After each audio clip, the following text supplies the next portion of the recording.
Assalamualaikum warahmatullahi wabarakatuh. Di sini saya Putri Adilia Zahro dari kelas 11 MIPA 1 absen 22. Di sini saya akan mempresentasikan tentang Perang Banjar. Perang Banjar juga sering disebut dengan Perang Kalimantan Selatan, yaitu perang perlawanan terhadap penjajah Belanda yang berlangsung antara tahun 1859 sampai 1905 yang terjadi di Kesultanan Banjar. Konflik dengan Belanda sudah terjadi sejak lama, yaitu sejak Belanda memperoleh monopoli dagang di Kesultanan Banjar. Perlawanan rakyat Banjar dimulai saat Belanda mencampuri masalah pengangkatan raja setelah Raja Banjar atau Sultan Adam yang meninggal pada tahun 1857. Belanda memilih dan mengangkat Pangeran Tamjidillah sebagai pengganti dari Sultan Adam. Namun, rakyat Banjar menolak dan lebih memilih Pangeran Hidayat sebagai penggantinya.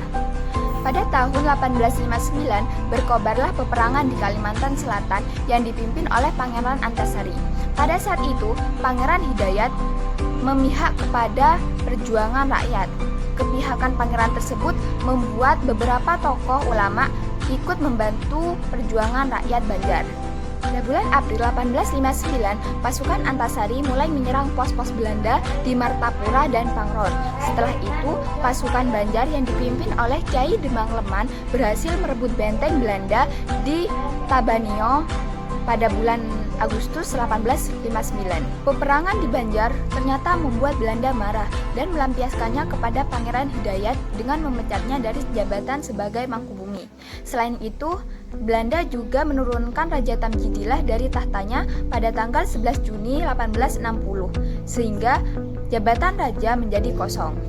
Oleh sebab itu, kerajaan Banjar dihapus oleh Belanda dan dijadikan sebagai wilayah kekuasaan pemerintahan kolonial Belanda.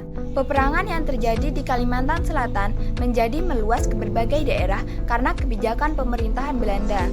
Perlawanan yang dilakukan oleh rakyat Banjar terhadap pasukan Belanda ternyata membuat kewalahan pasukan Belanda, sehingga mereka meminta bantuan keluar daerah Banjar.